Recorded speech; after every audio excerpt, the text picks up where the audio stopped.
Teknopro kanalından herkese merhaba dostlar. Bu videomuzda Xiaomi Redmi Note 10 Pro'nun öne çıkan en önemli noktalarına detaylıca değineceğiz ve kimler Note 10 Pro'yu tercih etmeli bu konu hakkında konuşacağız. Dostlar, videomuza geçmeden önce bana destek vermek ve yeni videolarımızdan haberdar olmak için alt taraftaki butondan kanalımıza abone olup bildirim zilini açmayı unutmayalım.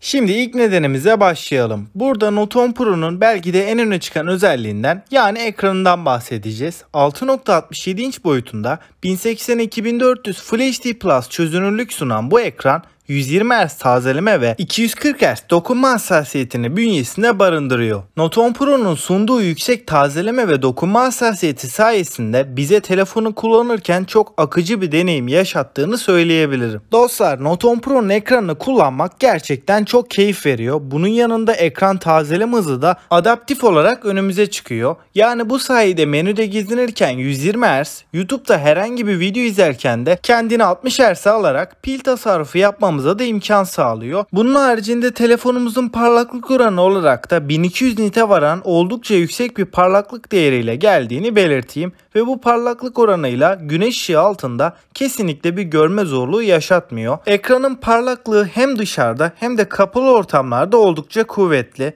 Bunun yanında ekranımızın desteklemiş olduğu teknolojilerde bir amiral gemisi düzeyinde diyebiliriz. Note 10 Pro'nun ekranı HDR10 ve renkleri olabildiğince gerçeğe yakın bir şekilde göstermesini sağlayan DCI-P3 geniş renk uzayını da destekliyor. Telefonumuz gerek bir video veya dizi film izlerken gerekse oyun oynarken bize üst seviyede bir görsel deneyim sunuyor ve ekranımızın paneli AMOLED olduğundan AMOLED ekranın nimetlerinden olan Always On Display özelliğinden de Note 10 Pro'da yararlanabiliyoruz. Dostlar, Note 10 Pro hem akıcılık hem de görsel deneyim açısından orta segmentin en başarılı ekrana sahip olan telefonu diyebilirim. Bunun yanında ekran kas oranımız da Note 10 Pro'da oldukça iyi bir seviyede. Yaklaşık %85 oranında bir ekran kas oranımız var. Dostlar, eğer Note 10 Pro almayı düşünüyorsanız bence en memnun kalacağınız taraflarından birinin ekran olduğunu rahatlıkla söyleyebilirim. Şimdi ikinci nedenimize değindiğimizde burada Note 10 Pro'nun kamera performansından bahsedeceğiz. Redmi Note 10 Pro'nun arka tarafında bizleri dörtlü bir kamera sistemi karşılıyor.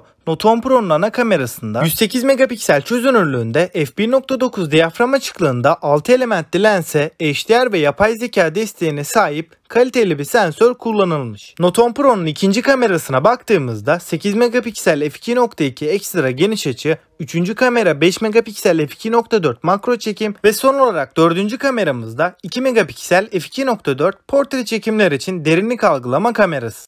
Dostlar, fotoğraf çekim kalitesi konusunda Redmi Note 10 Pro güzel bir performans sergiliyor. Özellikle aydınlık ortamlarda gerçeğe yakın renkler verebilmesi ve fotoğrafların detaylarında kayıp yaşamamamız açısından gerçekten ben başarılı bulduğumu söyleyebilirim. Ama düşük ışık performans olarak diyafram açıklığımız biraz yüksek olduğu için özellikle daha karanlık ortamlarda grenlenme ile karşılaşıyoruz, ancak genel toplamda hem ana kamera performansı olarak hem de makro kamera olarak kaliteli kareler ortaya koyabiliyor. Normalde bu fiyat bandındaki cihazlarda yardımcı kameralar pek iyi olmaz, ancak Note 10 Pro'nun makro kamera performansı şaşırtıcı bir şekilde iyi diyebilirim. Şimdi video çekim tarafına baktığımızda burada arka kamerayla 4K 30 FPS ve 1080p 60 FPS'te videolar çekebiliyoruz, ancak bu çözünürlüklerde EIS desteğini kullanamıyoruz. EIS desteğimiz yalnızca 1080p 30 kare videolarda bizlere sunuluyor.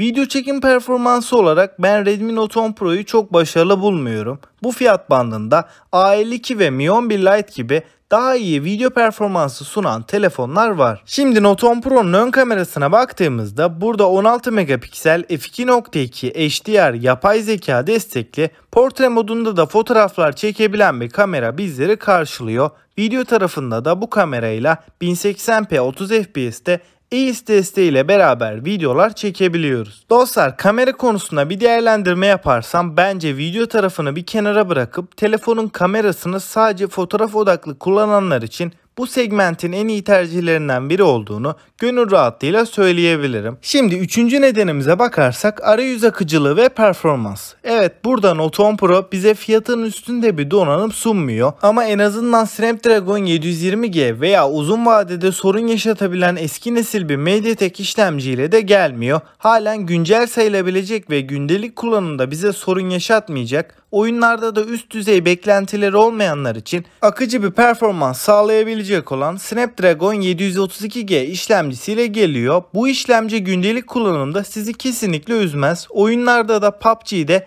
HD grafiklerde 30 FPS, dengeli ve akıcıda ise 40-45 FPS arasında oynatabiliyor. Call of Duty Mobile'de ise yüksek grafiklerde güzel bir oyun deneyimi yaşattığını belirteyim. Eğer telefonda odağınız oyun değilse, yani arada sırada oyun oynuyorsanız bence beklentilerinizi karşılayacaktır. Patlama sahnelerinde uçaktan atlarken veya kalabalık ortamlarda FPS düşüşüyle nadir de olsa bazen karşılaşabiliyoruz. Ama Note 10 Pro ile uzun süreli oyun oynadığımızda telefonumuzda aşırı bir ısınma sezmedim. Stabilite açısından da gayet başarılı olduğunu söyleyebilirim. Arayüz konusunda da Note 10 Pro MIUI 12.5 sürümüyle birlikte performanslı bir şekilde çalışıyor. Uygulama açılış hızları gayet hızlı. Menüler arasında geçiş yaparken de herhangi bir yavaşlama, donma problemiyle karşılaşmıyoruz. Açıkçası standart bir kullanıcıysanız Note 10 Pro'nun sunmuş olduğu performans size fazlasıyla yetecektir. RAM seçeneği olarak ise cihazımızda 6 ve 8 GB'lık iki farklı RAM seçeneğinin sunulduğunu söyleyelim. Bunun yanında depolama alanımızda 128 GB olarak karşımıza çıkıyor. Note 10 Pro'nun depolama biçimi ise UFS 2.2 olarak önümüze sunulmuş. Hafıza kartı desteğiyle de cihazımızda 256 GB'a kadar depolama takviyesi yapabiliyoruz. Note 10 Pro almak için dördüncü nedenimiz hızlı şarj ve batarya performansı. Note 10 Pro'da 5020 mAh'lik büyük bir batarya bulunurken hızlı şarj kısmında cihazımız oldukça iddialı. 33 Watt'lık hızlı şarj desteğini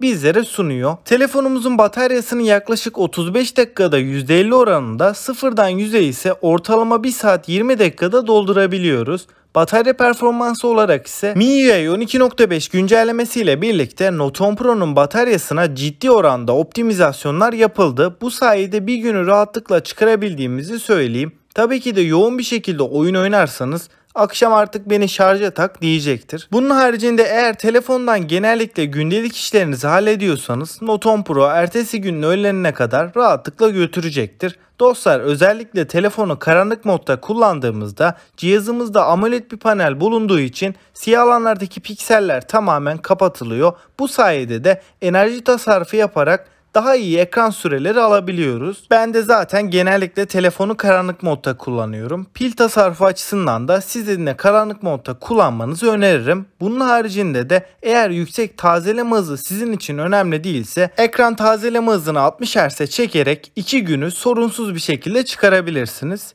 Şimdi 5. nedenimize bakarsak burada Note 10 Pro'nun ses performansından bahsedeceğim. Note 10 Pro'da Hi-Res Audio destekli stereo çift hoparlör sistemine yer verilmiş ve bu hoparlörler ses yüksekliği olarak oldukça yüksek ses seviyelerine ulaşabiliyor ve ses kalitesi açısından da bas ve tiz seslerde gayet başarılı işler çıkarıyor. Dizi film izlerken ve oyun oynarken de stereo hoparlörler sayesinde seslerin hangi taraftan geldiğini rahatlıkla anlayabiliyoruz. Bu da özellikle oyuncular için güzel bir avantaj diyebiliriz ve Poco X3 Pro'da yüksek ses seviyelerinde olan arka kapak titreme sorunuyla Note 10 Pro'da karşılaşmadığımızı söyleyeyim. Şimdi 6. nedenimize geçtiğimizde burada tasarımdan bahsedeceğim. Tabii ki tasarım kişisel zevklere göre değişebilir ancak Note 10 Pro'nun tasarım hatları itibariyle amiral gemisi üst seviye bir telefon gibi göründüğünü söylemem gerekiyor. Bunun yanında kalınlık ve ağırlık konusunda cihazımız 8.1 mm'lik kalınlığa ve 193 gramlık bir ağırlığa sahip. Açıkçası Note 10 Pro'nun bu ağırlığı kasaya çok orantılı bir şekilde dağıtıldığı için uzun süreli kullanımlarda Poco X3 Pro kadar elimizi yormuyor. Bunun yanında kalınlık olarak da çok ince bir cihaz olduğunu söyleyemem ancak kalın olduğunu da söyleyemem. Orta seviyede diyebilirim. Dostlar, bence cihazın kamera yapısı gerçekten çok şık duruyor. Taşınabilir bir profesyonel kamera gibi hissettirdiğini söyleyebilirim. Ama tabii ki bu kamera paketinin çıkıntısı da epey fazla, masada sallantı yapıyor. Note 10 Pro'nun malzeme yapısı olarak da arka kapağında cam bir yüzey kullanılmışken çerçevelerinde ise plastik bir yapıyla karşılaşıyoruz. Bunun haricinde telefonumuzda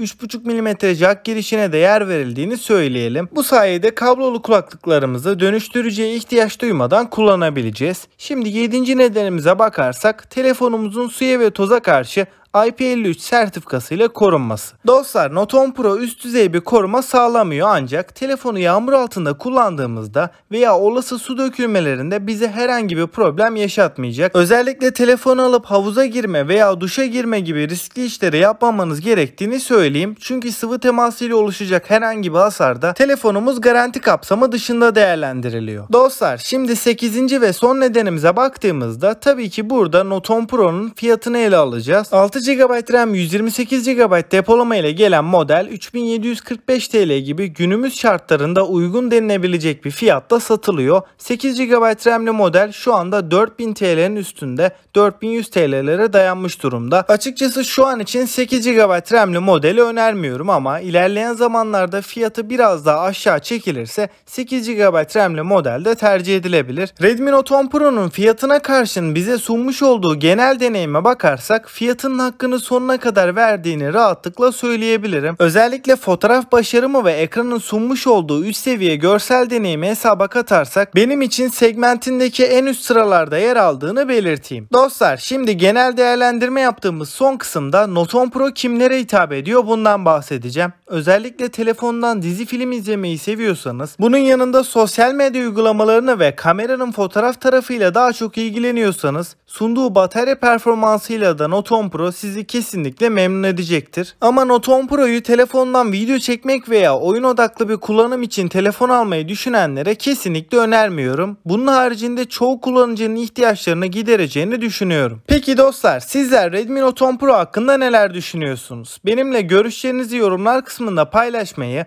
ve bana destek vermek ve yeni videolarımızdan haberdar olmak için kanalımıza abone olup bildirimleri açmayı unutmayın. Bir sonraki videomuzda görüşünceye dek kendinize iyi bakın ve hoşça kalın.